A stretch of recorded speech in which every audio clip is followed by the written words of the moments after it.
Peace, my family, and we're back to all those coming out of that good cocoon for the first time. Welcome. This your girl, the butterfly. We about to take off. Let's fly. Just want to send you all that good healing energy your way. Peace, love, happiness, harmony, and abundance.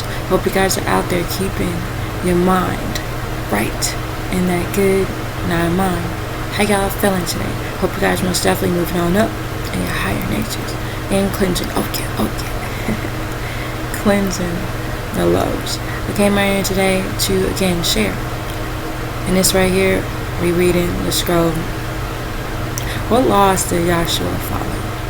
I know this right here will certainly help you on this good journey. So with that being said, let's get started. And the question is, what is a covenant question? And this is our master teacher, Dr. Malachi's answer. The word covenant means an agreement or promise.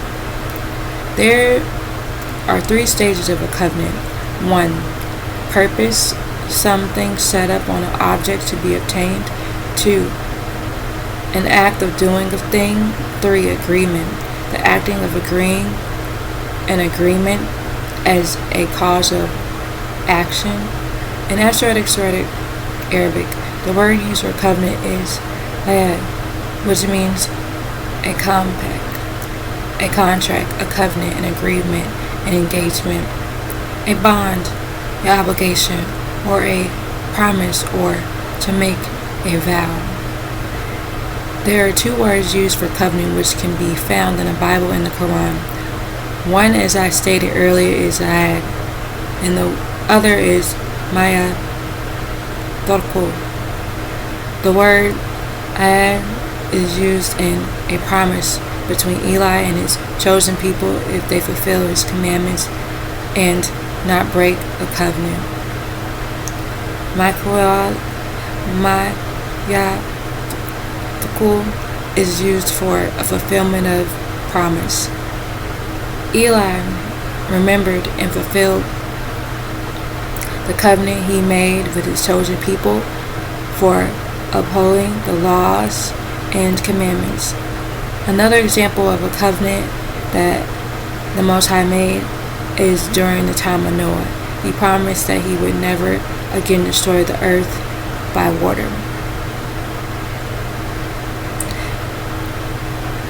Genesis 9:15, and it reads, I will remember my covenant which is between me and you all, and every living spirit of all beings in skin, and the waters will not come again to destroy all those beings in skin.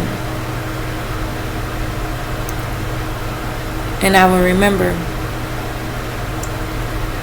my covenant which is between me and you and every living creature of all flesh, and the waters shall no more become a flood to destroy all flesh. Eli also made a promise with Abraham to make him a father of many nations. Genesis 17:4, and it reads, As for me, one of the Elohim here, my covenant is with you alone, and you shall be the father of the nation of Gentiles. As for me, behold, my covenant is with thee, and thou shalt be a father of many nations. So we see two incidences that Eli makes promises to his faithful and trustworthy servants. The children of Israel didn't have faith nor patience in the return of the prophet Moses from Mount Zion. This was the beginning of their destruction. 2 Kings 17:18-20. The book of Leviticus, and it reads, or the next paragraph or sentence. I'll say paragraph, but it's a paragraph in a sentence. Okay, so the book of Leviticus. In the first 5 chapters of the book of Leviticus, it contains the proper procedures of various forms of sacrifice. The burnt offerings, the grain offerings, the peace offerings, the sin offerings, and the sacrifices to remove the stain or ritual development.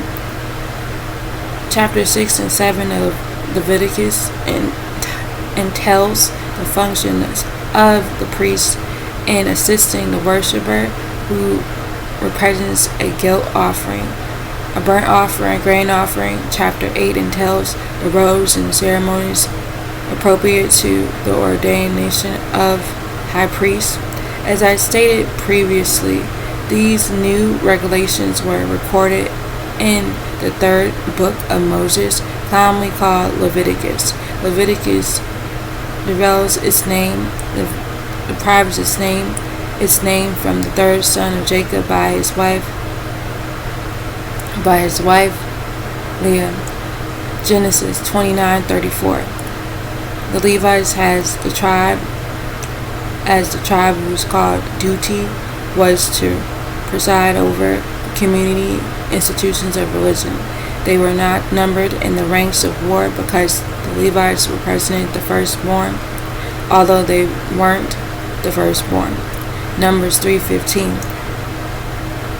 The number the children of Levi by their fathers' houses, by their families, every Zacharite from a month old and upward will you number. The number children of Levi after the house of their fathers by their families, every male from a month old and upward shall thou number them.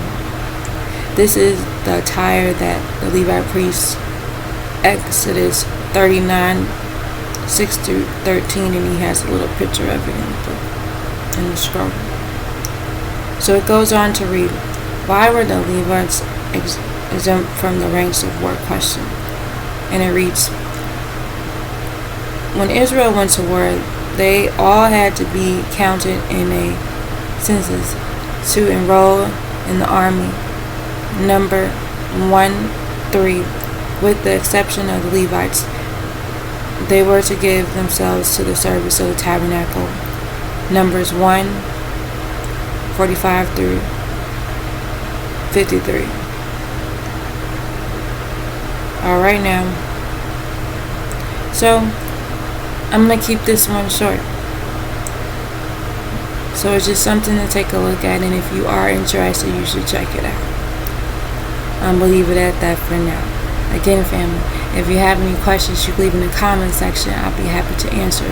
On that note, family, hope you all know that you are loved beyond this world and in it. Begin to spread that love one to another. Be the peace that you seek. Release our master teacher, Dr. Malachi out.